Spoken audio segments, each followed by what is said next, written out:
Class 9th SST Civics Part Chapter number 1. Let's start chapter reading. Chapter's name is What is Democracy? Why Democracy? लोकतंत्र क्या? लोकतंत्र क्यों? Since its independence in 1930, Mexico holds elections after every 6 years to elect its president. The country has never been under a military or dictator rule, but until 2000, every election was won by a party called PRI, Institutional Revolutionary Party. Opposition parties did not contest elections, but never managed to win. The PRI was known to use many dirty tricks to win elections. All those who were employed in government offices had to attend its party meetings. Teachers of government schools used to force parents to vote for PRI. Media largely ignored the activities of opposition political parties except to criticize them. Sometimes the polling booths were shifted from one place to another in the last minute, which made it difficult for people to cast their votes. PRI spent a large sum of money in the campaign for its candidates. 1930 में आजाद होने के बाद में Mexico में हर 6 वर्ष के बाद में राष्ट्रपति चुनने के लिए चुनाव कराए जाते हैं। देश में कभी भी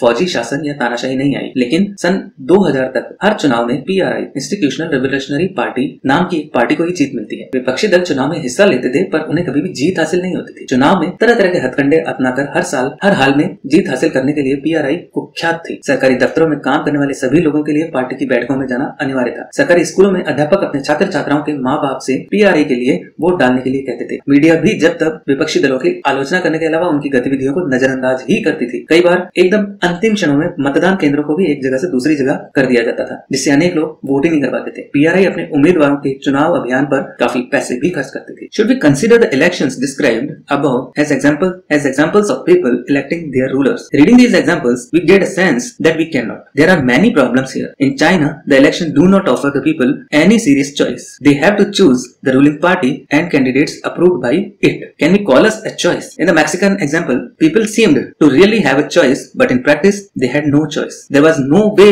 the ruling party could be defeated, even if people were against it. There are not fair elections. क्या हम ऊपर वर्णित चुनावों को लोगों के द्वारा अपना शासक चुनने का उदाहरण मान सकते हैं? इन उदाहरणों को पढ़ने के बाद में तो यही लगता है कि नहीं, हम ऐसा नहीं कह सकते। यहाँ काफी सारी समस्याएं हैं। चीन के चुनावों में लोगों के सामने कोई वास्तविक और गंभीर विकल्प भी नहीं होता। लोगों को शासक दल या उसके द्वारा स्वीकृत उम्मीदवारों को ही तो वोट करना होता है। क्या हम इसे मनपसंद चुनाव कह सकते हैं? मैक्सिको के मामले में ऐसा लगता है कि कहने को विकल्प देते हुए भी असल में वहाँ की जनता के पास में कोई दूसरा विकल्प है ही नहीं। किसी भी तरह वहाँ शासक दल को पराजित नहीं किया जा सकता। लोगों के चाहने पर भी नहीं। वहाँ हुए चुनाव निष्पक्ष नहीं थे। We can thus add second feature to our understanding of democracy. Holding election of any kind is not sufficient. The elections must offer a real choice between political alternative, and it should be possible for people to use this choice to remove the existing ruler if they wish so. So, a democracy must be based on a free and fair election where those currently in power have a fair chance of losing. We shall find out more about democratic elections in chapter number 3. इस प्रकार हम लोकतंत्र की अपनी समझ में एक अन्य विशेषता या गुण को जोड़ सकते हैं। लोकतंत्र के लिए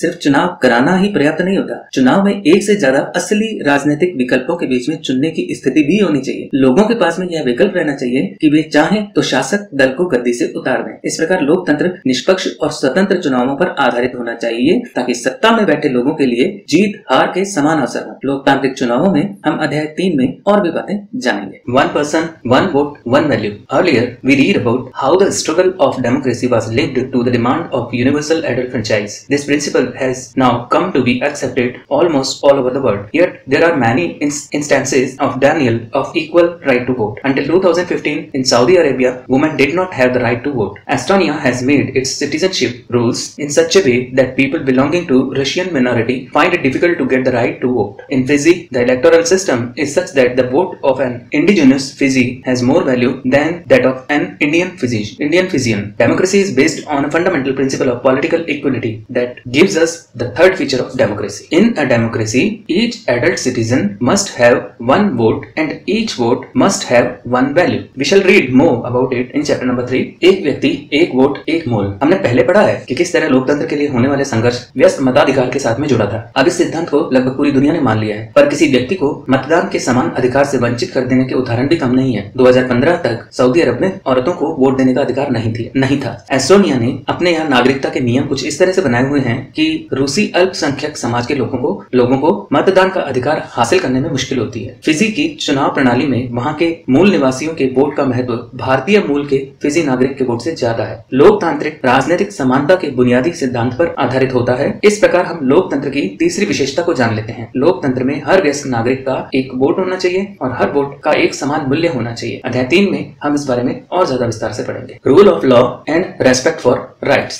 Zimbabwe attained independence from white minority rule in 1980. Since then, the country has been ruled by ZANU-PF, the party that led the freedom struggle. Its leader Robert Mugabe ruled the country since independence. Elections were held regularly and always won by ZANU-PF. President Mugabe was popular but also used unfair practices in elections. Over the years, his government changed the constitution several times to increase the powers of the president and make him less accountable. Opposition party workers were harassed and their meeting disrupted. Public protests and demonstrations against the government were declared illegal. There was a law that limited the right to criticize the president. Television and radios were controlled by the government and gave only the ruling party's version. There were independent newspapers, but the government harassed those journalists who went against it. The government ignored some court judgments that went against it and pressurized judges. He was forced out of office in 2017. The example of Zimbabwe shows that popular approval of the rulers is necessary in a democracy, but it is not sufficient. Popular governments can be undemocratic. Popular leaders can be autocratic. If we wish to assess a democracy, it is important to look at the elections, but it is equally important to look before and after the elections. There should be sufficient room for normal political activity, including political opposition, in the period before elections. This requires that the state should respect some basic rights of the citizen. They should be free to think, to have opinions, to express these in public, to form association, to protest and take their political actions. Everyone should be equal in the eyes of law. These rights must be protected by an independent judiciary whose orders are obeyed by everyone. We shall read more about these rights in chapter number 5. कानून का राज और अधिकारों का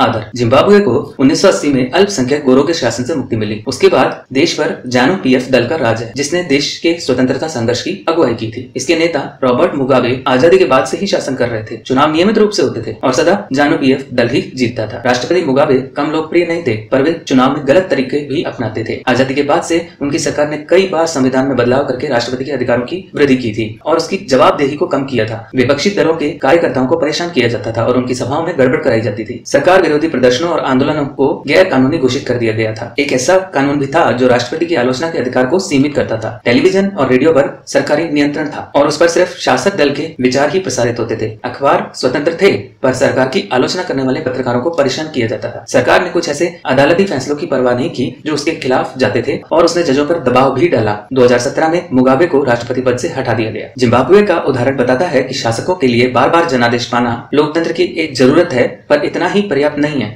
लोकप्रिय नेता भी अलोकतांत्रिक हो सकते हैं, तानाशाह हो सकते हैं। अगर हम लोकतंत्र को परखना चाहते हैं तो चुनावों पर नजर डालना जरूरी है, पर उतना ही जरूरी है कि चुनाव के पहले और बाद की स्थितियों पर भी नजर डाली जाए। चुनाव के पहले सत्ता पक्ष के विरोधी समूहों के कामकाज समेत सभी तरह की राजनीतिक गतिविधियों के लिए पर्याप्त गुंजाइश होनी चाहिए। इसके लिए जरूरी है कि सरकार नागरिकों के कुछ बुनियादी अधिकारों का आदर करे। उनको सोचने की, अपनी राय बनाने की, सार्वजनिक रूप से अपने विचार व्यक्त करने की, संगठन बनाने की, विरोध करने तथा अन्य राजनीतिक गतिविधियां करने की स्वतंत्रता होनी चाहिए। कानून की नजर में सभी लोगों की समानता होनी चाहिए। इन अधिकारों की रक्षा स्वतंत्र न्यायपालिका को करनी चाहिए, जिसके आदेशों का पालन सब लोग करते हों। हम इन अधिकारों के बारे में अधिक विस्तार से अध्याय 5 में पढ़ेंगे। Similarly, there are some conditions that apply to the way a government is run after the elections. A democratic government cannot do whatever it likes simply because it has won an election. It has to respect some basic rules. In particular, it has to respect some guarantees to the minorities. Every major decision has to go through a series of consultations. Every office bearer has certain rights and responsibilities assigned by the Constitution and the law.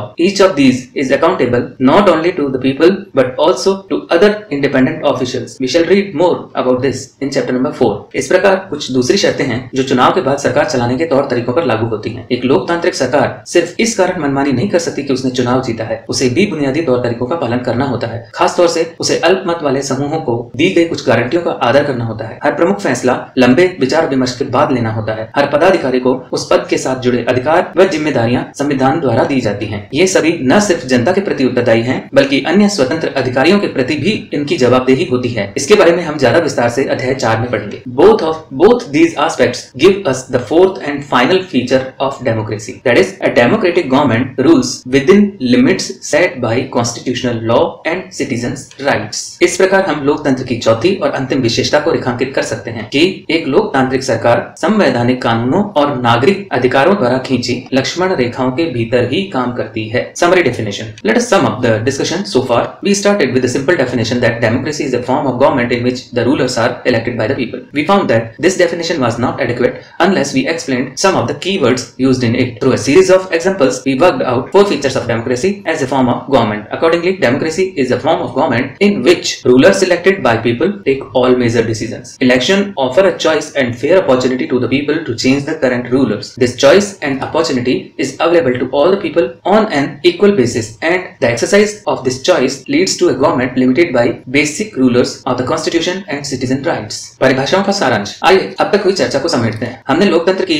इस सरल सी परिभाषा से बात शुरू की थी कि लोकतंत्र सरकार एक ऐसा रूप है जिसमें शासकों का चुनाव लोग करते हैं। हमने पाया कि जब तक हम इसके प्रमुख शब्दों के बारे में स्पष्ट न हो जाएं, यह परिभाषा पर्याप्त नहीं है। अनेक उदाहरणों के जरिए हमने शासन के एक तरीके के रूप में लोकतंत्र की 4 विशेषताओं को रेखांकित किया। इनके अनुसार लोकतंत्र शासन का ऐसा रूप है जिसमें लोगों द्वारा चुने गए शासक ही सारे प्रमुख फैसले करते हैं। चुनाव लोगों के लिए निष्पक्ष अवसर और इतने विकल्प उपलब्ध कराता है कि वे चाहे तो मौजूदा शासकों को बदल सकते हैं। यह विकल्प और अवसर सभी लोगों को समान रूप से उपलब्ध हो और इस चुनाव से बनी सरकार संविधान द्वारा तय बुनियादी कानूनों और नागरिक अधिकारों के दायरे को मानते हुए काम करती है। इसी चैप्टर का दूसरा पार्ट है व्हाई डेमोक्रेसी, लोकतंत्र ही क्यों। An argument broke out Madam Lingdo's class. She had finished teaching the previous section on what is democracy and asked the students if they thought democracy was the best form of government. Everyone had something to say. Madam Lyngdoh की कक्षा में एक बहस शुरू हुई थी। उन्होंने इस अध्याय को यहाँ तक पढ़ाने के बाद में छात्रों से पूछा क्या उन्हें लोकतंत्र ही शासन का सबसे अच्छा स्वरूप लगता है। इस सवाल पर सबने कोई न कोई टिप्पणी की।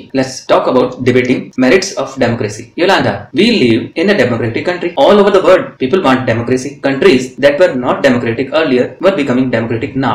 All great people have said nice things about democracy. Isn't it obvious that democracy is the best? Do we need to debate this? Yolanda कह रही है हम लोकतांत्रिक देश में रहते हैं। दुनिया भर में सभी जगह लोग लोकतंत्र चाहते हैं। जिन देशों में पहले लोकतांत्रिक शासन प्रणाली नहीं थी वहां भी अब इसे अपनाया जा रहा है। सभी महान लोगों ने लोकतंत्र के बारे में अच्छी अच्छी बातें कही है। क्या इतने से स्पष्ट नहीं हो जाता कि लोकतंत्र सबसे अच्छा है? क्या अब भी इस पर बहस करने की जरूरत है? Tankini said, but Lingdo madam had said we should not accept something just because it is famous, just because everyone else accepts it. Isn't it possible that everyone is following a wrong path? Tankini कहती हैं लेकिन Lyngdoh madam ने तो कहा था कि हमें किसी चीज को सिर्फ इसलिए नहीं मान लेना चाहिए कि बाकी सभी ने उसे मान लिया है। क्या ऐसा नहीं हो सकता कि बाकी सभी लोग गलत रास्ते पर जा रहे हो? इस पर जैनी बोलती है yes, it actually is a wrong path. What has democracy brought to our country? 7 decades of democracy and there is so much poverty in the country. जैनी बोलती है हाँ ये गलत रास्ता ही है। लोकतंत्र ने हमारे देश को क्या दे दिया है? आधी सदी से ज्यादा समय से लोकतंत्र है और तब भी देश में इतनी गरीबी है। On this, Ribian says, but what has democracy got to do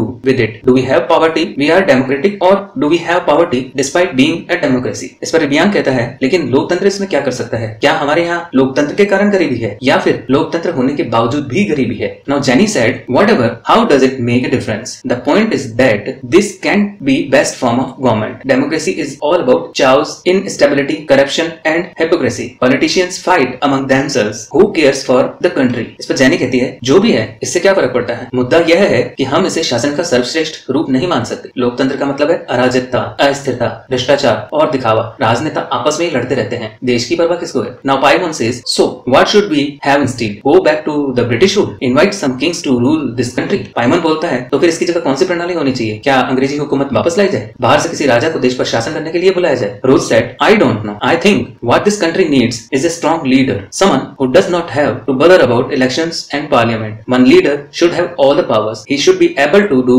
whatever is needed in country's interest. That alone can remove corruption and poverty from this country. रोज कहती है पता नहीं पर मुझे लगता है कि देश को एक मजबूत नेता की जरूरत है। ऐसे नेता की जिसे चुनाव की, संसद की परवाह ना हो। एक ही नेता के पास में सारे अधिकार हों। देश के हित में जो कुछ जरूरी हो वह सब करने में उसे सक्षम होना चाहिए। सिर्फ इसी से देश से गरीबी और भ्रष्टाचार खत्म होंगे। Someone shouted, that is called dictatorship. Then Hoy said, what if that person starts using all these powers for himself and his family? What if he is corrupt himself? कोई पीछे से चिल्लाया, इसी को तानाशाही कहते हैं। इस पर दोई बोली, अगर वह व्यक्ति सत्ता का उपयोग सिर्फ अपने लिए और अपने परिवार के लोगों के लिए करने लगे तो क्या होगा? अगर वो खुद भ्रष्ट हो जाए तब? Then Rose said, I'm speaking only of honest, sincere sincere and strong leader. रोज ने कहा मैं सिर्फ ईमानदार, संजीदा और मजबूत नेता की बात कर रही हूँ. Hoy said, but that is not fair. You are comparing a real democracy with an ideal dictatorship. We should compare an ideal with an ideal. The real with the real. Go and check the record of dictators in real life. They are most corrupt, selfish and brutal. It is just that we don't. Thanks for watching this audio-visual presentation which is represented to you by Indra Vijay sir. Thanks and have a nice day.